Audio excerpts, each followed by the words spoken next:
for in a moment, we will begin our essay.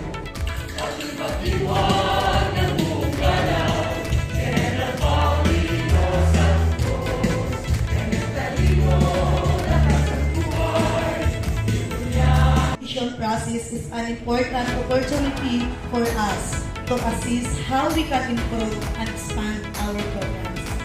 Sa tulong ng bawat departments and program heads, empleyado ng lokal na pamahalaan at lahat ng membro ng ating komunidad, patuloy nating itinataguyod ang mabuting pamamahala mula sa disaster departments, social services, kapayapaan at kaayusan hanggang sa pagpapanatili ng ating kalikasan.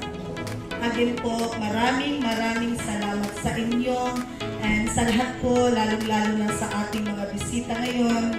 Again, good morning and magandang Jensen. Thank you so much, City Mayor. Po ang bagong administrasyon sa pangunguna at pamumulo ng ating maganda, dynamic, masipag na Mayora Lorely Geronimo Pacquiao. Ang Jensen ay hindi na nawala na ma-shortlist as finalist sa SGLB since 2022 hanggang ngayong 2024. Now, I am honored and grateful to acknowledge the National Assessment Team headed by no less than our Director of the Bureau of Local Government Supervision, Madam Debbie P. Pones.